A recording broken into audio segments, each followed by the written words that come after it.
लोकसभा चुनाव से पहले सीए और इलेक्टोरल बॉन्ड को लेकर हलचल तेज है। दोनों ही मुद्दों पर भाजपा को घेरा जा रहा है, लेकिन इस पर गृह मंत्री अमित शाह ने अब जवाब दिया है। शाह ने विपक्ष के आरोपों पर जवाब देते हुए कहा कि भाजपा ने अपने 2019 की चुनावी घोषणा पत्र में सीएए लागू करने का वादा किया था और पार्टी ने उसे पूरा भी किया। दरअसल इंडिया टुडे कॉन्क्लेव 2024 में शाह ने सीएए के लागू होने पर जवाब देते हुए कहा कि इसे अभी बस लागू किया गया है। उन्होंने कहा कि पार्लियामेंट में पारित कानून पत्थर की लकीर है। शाह ने आगे कहा, भाजपा ने जो बात घोषणा पत्र में कही थी उसे सरकार ने आते ही संसद से पास कराया। इसमें किसी तरह की कंफ्यूजन का कोई सवाल है ही नहीं। साथ ही सीएए को लागू करने की टाइमिंग पर भी किसी तरह का सवाल पैदा नहीं होता। अमित शाह ने इंडिया टुडे कॉन्क्लेव में सीएए में धर्म के आधार पर भेदभाव होने के विपक्ष के आरोपों का भी जवाब दिया है। अमित शाह ने कहा, अगर सीएए धर्म के आधार पर भेदभाव करता है तो फिर मुस्लिम पर्सनल लॉ क्या है। अमित शाह ने आगे कहा कि ओवैसी से पूछा जाना चाहिए कि अगर धर्म के आधार पर कानून नहीं होना चाहिए तो फिर वो मुस्लिम पर्सनल लॉ का समर्थन कैसे करते हैं। शाह ने कहा, इस देश का बंटवारा नहीं होना चाहिए था, लेकिन देश का बंटवारा हुआ और वो धर्म के आधार पर हुआ। उस वक्त लोगों के साथ काफी अत्याचार हुआ। उस समय हमारे देश के नेताओं ने लोगों से अपील की कि आप जहां हैं वहां रह जाइए। अगर आपको बाद में भारत आना है तो आपका स्वागत है, हम आपको नागरिकता देंगे। ये बात कहने का उद्देश्य ये था कि उस समय लोगों की जान बचाई जा सके।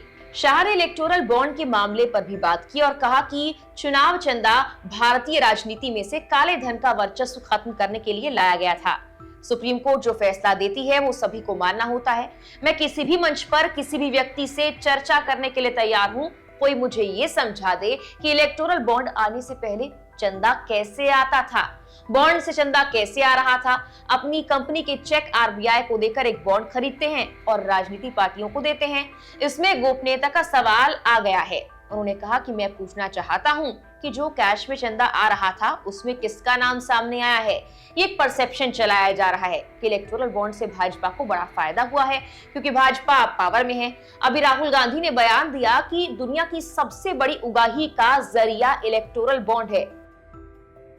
उन्होंने कहा कि मालूम नहीं राहुल गांधी को ये लिखकर कौन देता है। अमित शाह ने आगे कहा कि भाजपा को करीब 6,000 करोड़ के बॉन्ड मिले हैं। कुल बॉन्ड 20,000 करोड़ के हैं तो 14,000 के बॉन्ड कहां गए। उन्होंने कहा कि टीएमसी को 1,600 करोड़, कांग्रेस को 1,400 करोड़, बीआरएस को 1,200 करोड़, बीजेडी को 775 करोड़ और डीएमके को 639 करोड़ के बॉन्ड मिले। उन्होंने कहा, देश में हमारे 303 सांसद हैं, हमारे 6,000 करोड़ के बॉन्ड मिले हैं। 242 सांसद जिन पार्टियों के हैं उन्हें 14,000 करोड़ के बॉन्ड मिले हैं। उन्होंने कहा, मैं दावा करता हूं कि जब हिसाब किताब होगा तो ये लोग किसी को फेस कर ही नहीं पाएंगे। गृह मंत्री अमित शाह ने वन नेशन वन इलेक्शन पर भी बात की और कहा, ये कब लागू होगा ये संसद तय करेगी, लेकिन इसके पीछे प्रधानमंत्री नरेंद्र मोदी और भाजपा का विचार ये है कि देश में बार बार चुनाव होते हैं, जनता चुनावों में व्यस्त रहती है, इससे काफी खर्चा होता है। बार बार आचार संहिता लगने से पॉलिसी मेकिंग प्रभावित होने के साथ ही विकास के काम भी रुक जाते हैं।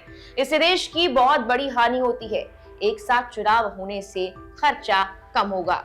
शाह के इलेक्टोरल बॉन्ड, सीए और वन नेशन वन इलेक्शन पर दिए इस बयान पर आपकी प्रतिक्रिया क्या है, कमेंट कर हमें जरूर बताएं। फिलहाल के लिए इस वीडियो में इतना ही। नमस्कार।